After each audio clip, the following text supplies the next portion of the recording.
Hello, everyone. I'm just waiting until someone else comes into the um, the chat, and I wanted to speak about life overwhelming you, and what do you do when it does overwhelm you? And I've been blessed to live a long time, but it has been a bumpy road at times. I always tell young people life is not a straight line. It's like a roller coaster. You go up, you go down, you jerk to the side, and things get to a point where you're just out of sorts. So, my concern when I saw a couple of people on here who are going through some things right now, I wanted to share this with you. One of the things you can do, and the first thing you should do, and usually the first thing people do when life overwhelms them is get frantic and then they cry. But once you're done being frantic, once you're done crying, the next thing to do is get on your knees and pray and then stand up and fight. Fight with everything within you. Be strong and stand straight. There were times in my life when like when I lost my youngest son when he passed away, I was a mess, to be quite honest with you. I just wasn't, I wasn't any good. And I remember getting down on my knees and I was crying and I prayed and I said, Lord, please heal my broken heart. That was my prayer. I could not say anything else.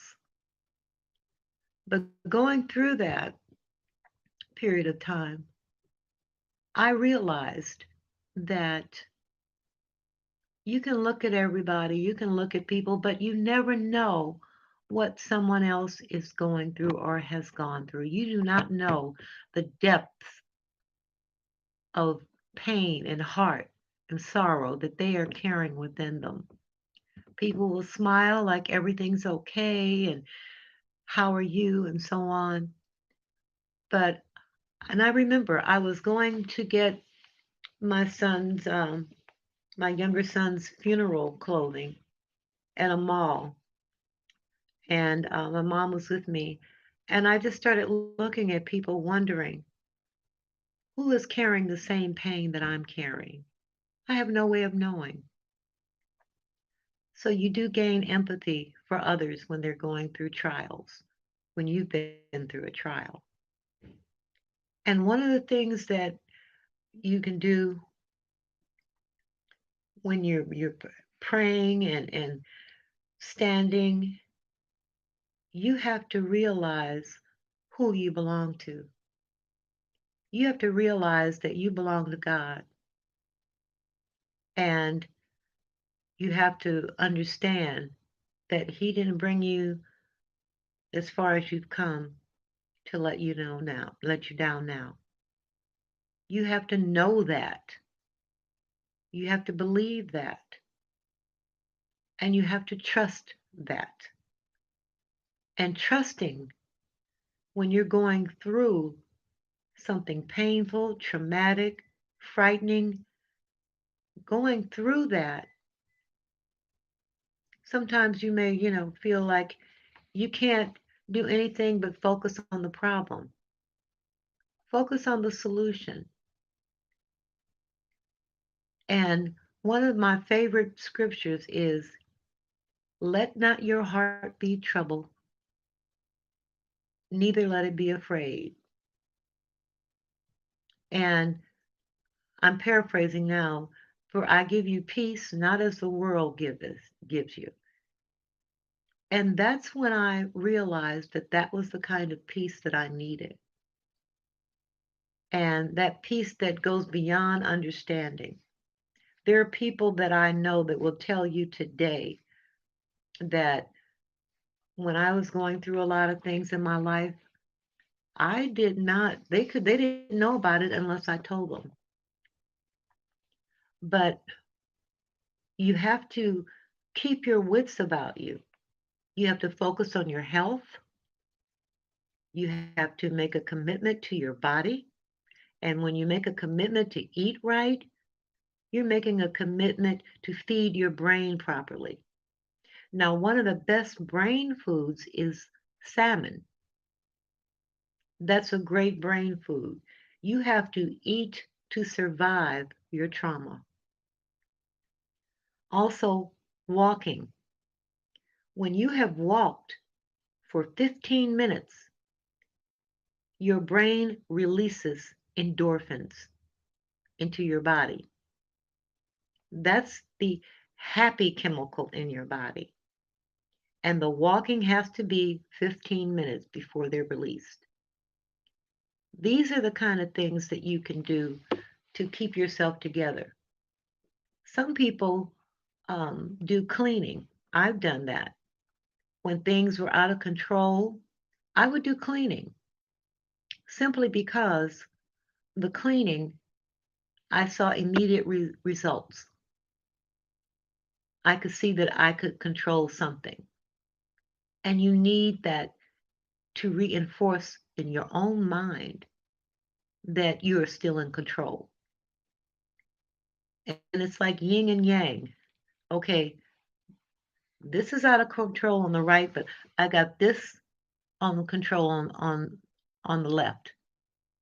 And that tells you right there, that sends a signal to your brain that there is balance and you retain the balance in your mind.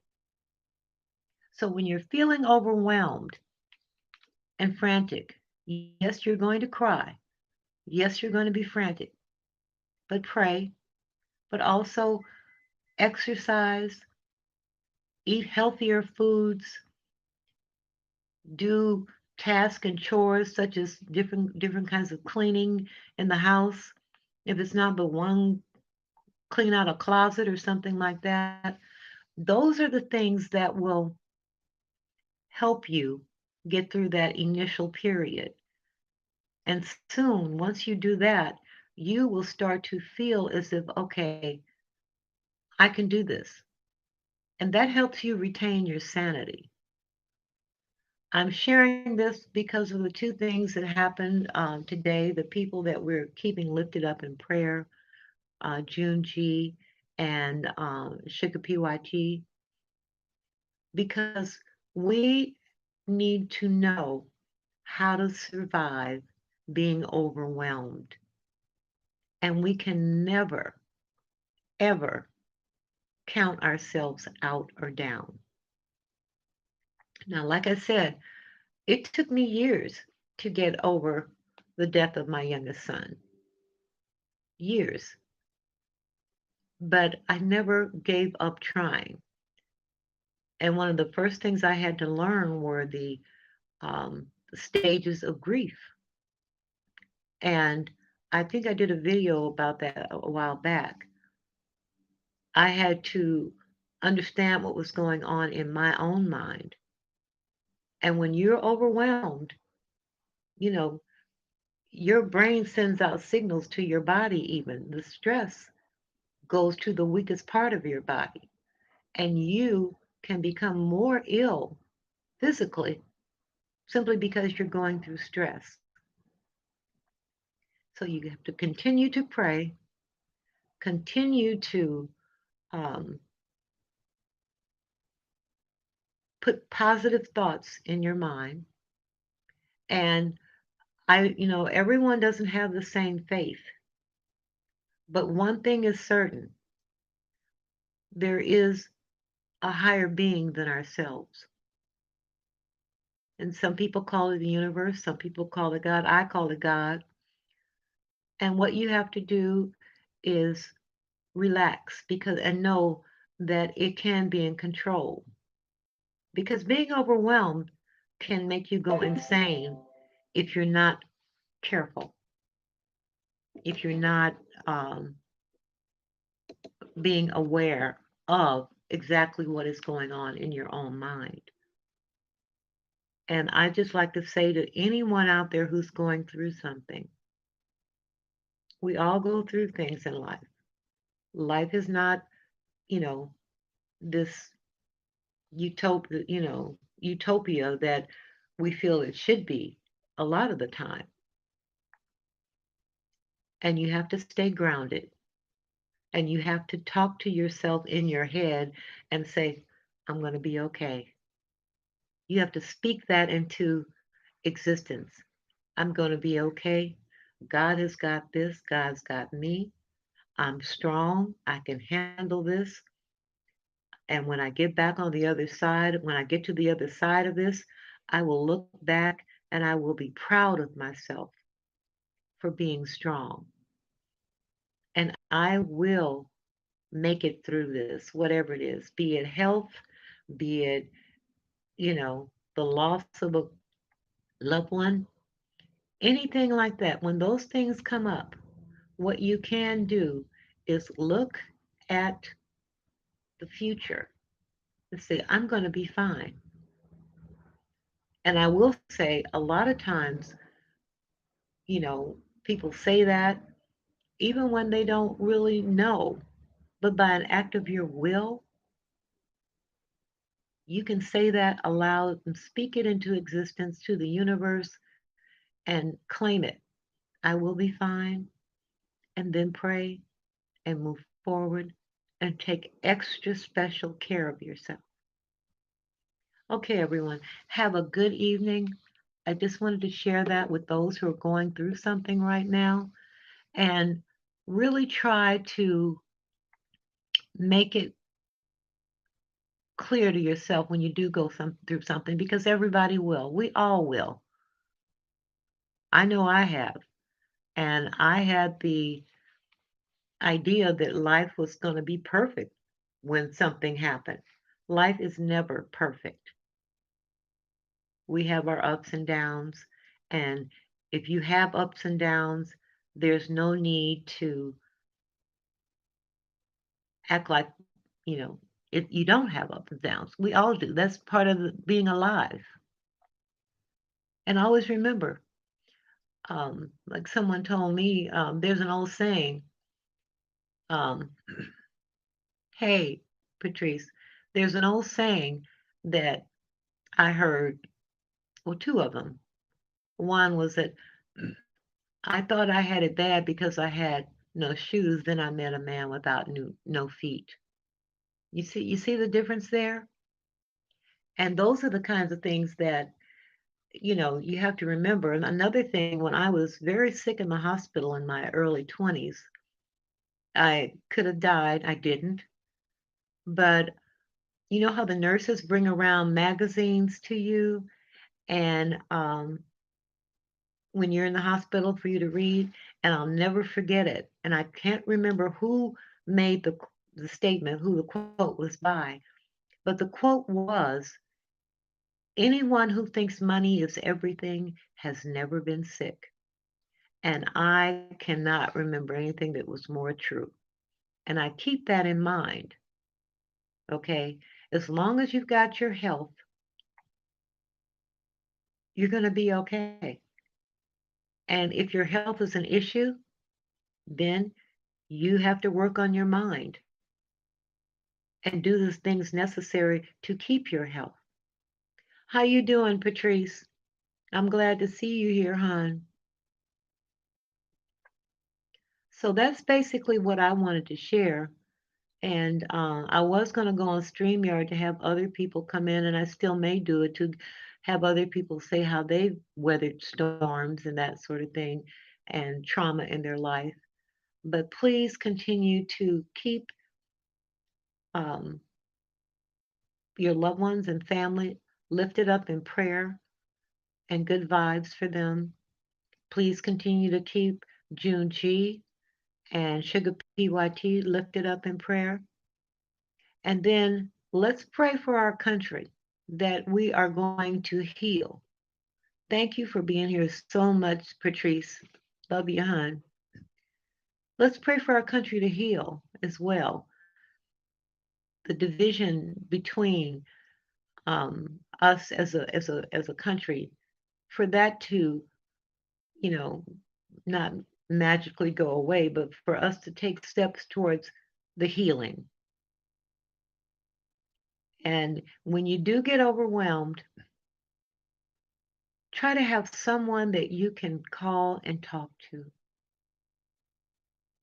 When my youngest son passed away, there was a support system that I didn't even know existed prior to his death.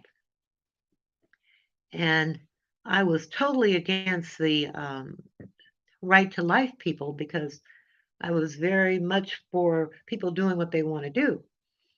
But when my youngest son was in the hospital, that organization paid for doctors to come from out of town to give another opinion.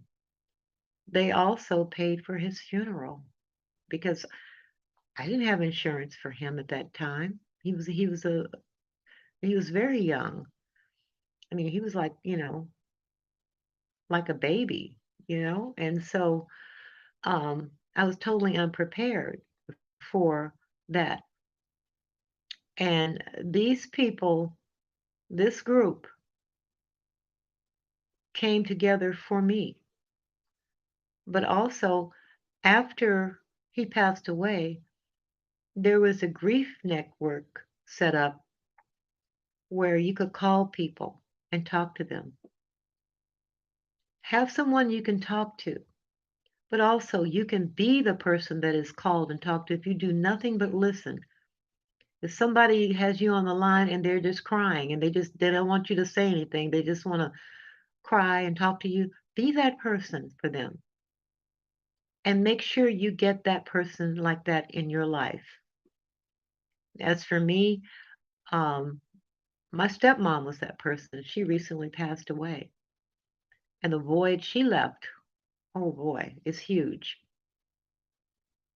But try to have someone in your life that you can talk to, that you can cry on the phone with, or they'll come over.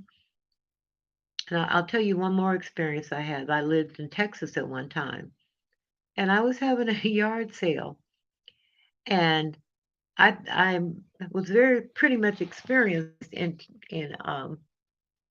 selling, buying and selling, and that sort of thing. And I could usually read people pretty well as to what they would buy from me.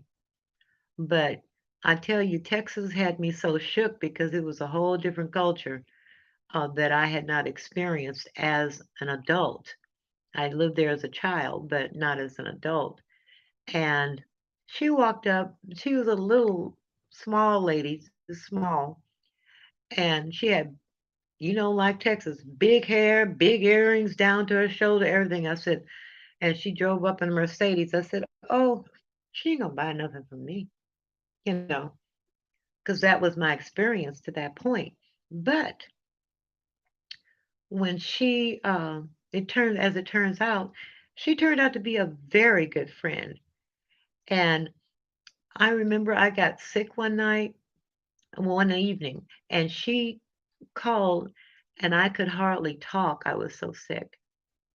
And she came over, and she saw me, and she called 911, and she stayed at my house that night, sitting by my side in a chair, praying the entire time. You never know who's going to be there for you, but have someone who is. And Patrice, I just want to ask you, how you feeling, hon? I hope you're feeling okay. You didn't sound so good this morning on that video you did.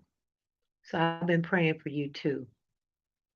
And, Everybody, please keep Patrice lifted up in prayer as well. And I'll be praying for you, hon.